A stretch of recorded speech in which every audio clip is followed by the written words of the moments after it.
A very good morning to the August gathering. First of all, I should tell an advanced congratulations to the little angels of Creative Child. The entire credit goes to the entrepreneur lady, the director of Creative Kids, Srimati Nisha Jha. In fact, we both come from the same training center, that is Academy for Creative Teaching. The same Guru, Dr. Gururaj Karajagi, Gurugula Rajane Gururaj. In fact, I was a lecturer for biological sciences for more than 17 years. I worked as a senior faculty in Jain Group of Institutions. I have also worked in JIRS, Jain International Residential School, as a member to set up the library, laboratory, and all other requirements of an international school. In fact, from the lecturerhood to the administrative line in schooling, my chief mentor, Dr. Karajagi, has directed me to take up the challenge of this kind. And I can see one more flavor of the same Guru breeding entrepreneurs like Nisha.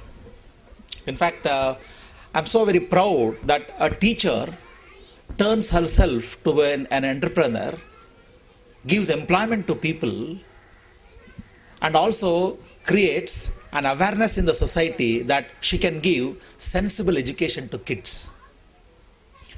My friends, being a teacher from past 25 years, I have identified two kinds of teaching. One is knowledge-based teaching.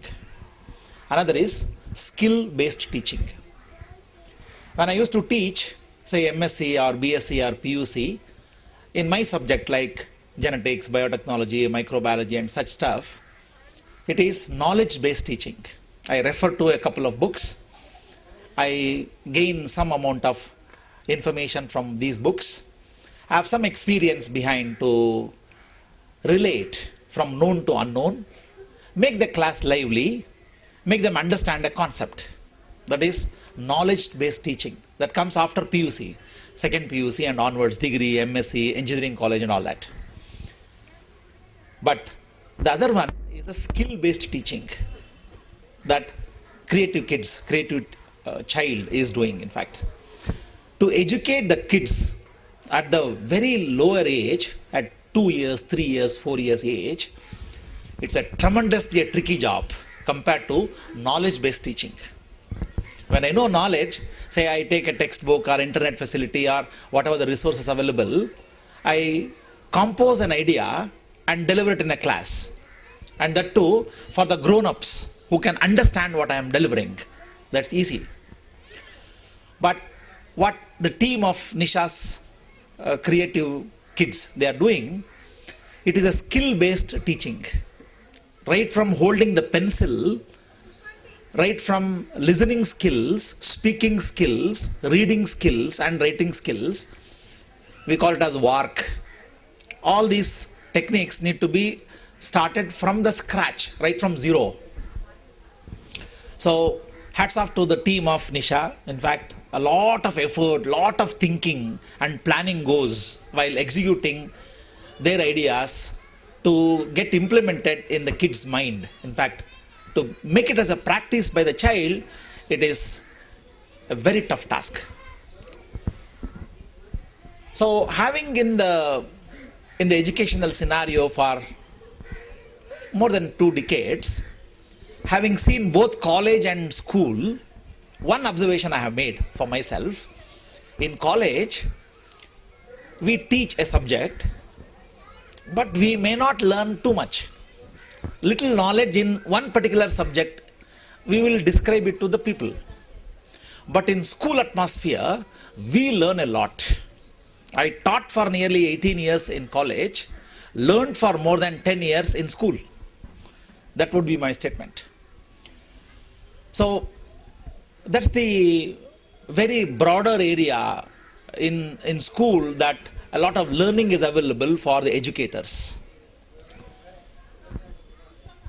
A message to the parents also need to be given, because nowadays the art of parenting is catching up a lot of momentum, because each parent comes from a different cultural background. Their family expectations are different. The brought up for the kid is different. So being a school, which is a congregation of three important components: the parent on one end, the students at the other end, and the teachers.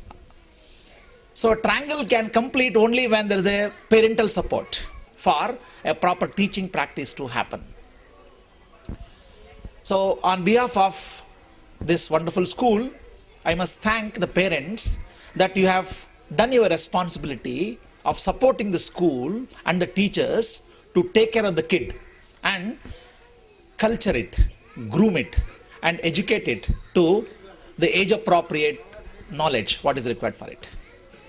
So a school can be complete when this triangle is complete. One corner as a parent, another corner as the teacher, another. As I said, if an age appropriate know-how comes to the child by innovative practices, especially the Montessori training that Nisha and team are doing, is a very practical approach.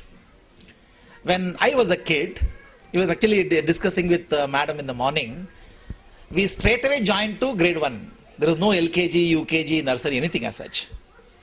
In fact, the Chief Minister of the state joined to the school straight away at grade 5.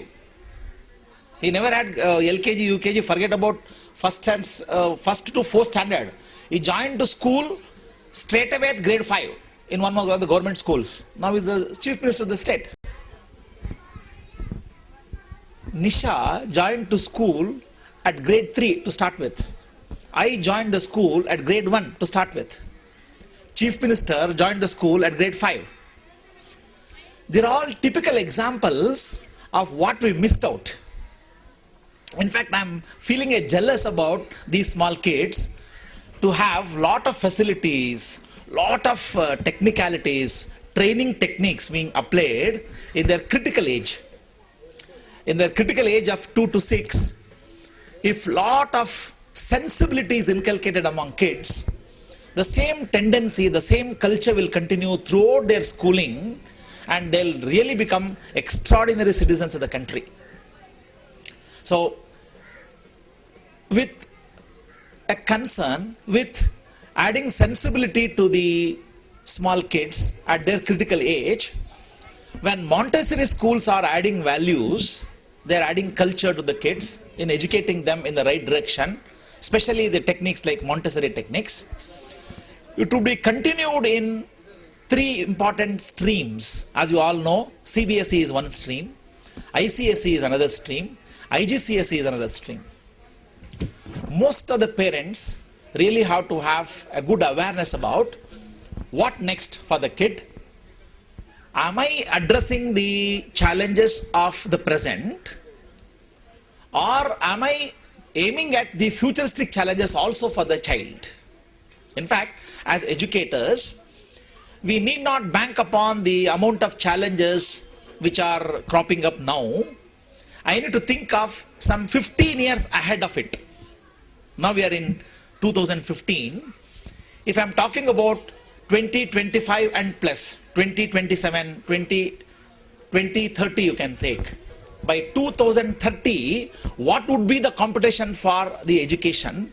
What would be the competition for professional courses that they do, job options and stuff like that, so that the schools start catering to their needs by now itself. I hope I'm not boring you talking about too many intricacies of academics. As an academician, it becomes my bound duty to tell you that please get to understand the needs of the tomorrow, not for just the present.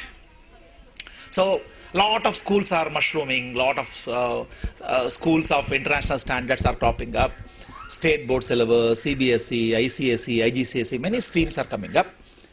Parents should take an alert call. In fact, you need to be really careful in analyzing situation, understand the culture of the school, get to know what groove you want to put your kid into, and proceed accordingly.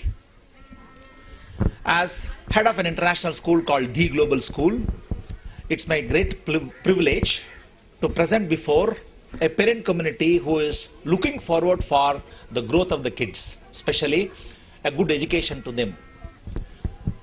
Last but not the least, advance congratulations to all your wonderful angels. Please take a cautious call when you select a school. See to it that over 10-15 years of time, what might be the competition that would crop up, and accordingly, you take a cautious decision to put your child to. Wishing you all the very best to Nisha's team and her school and the wonderful parents community. Thank you very much. Have a nice day.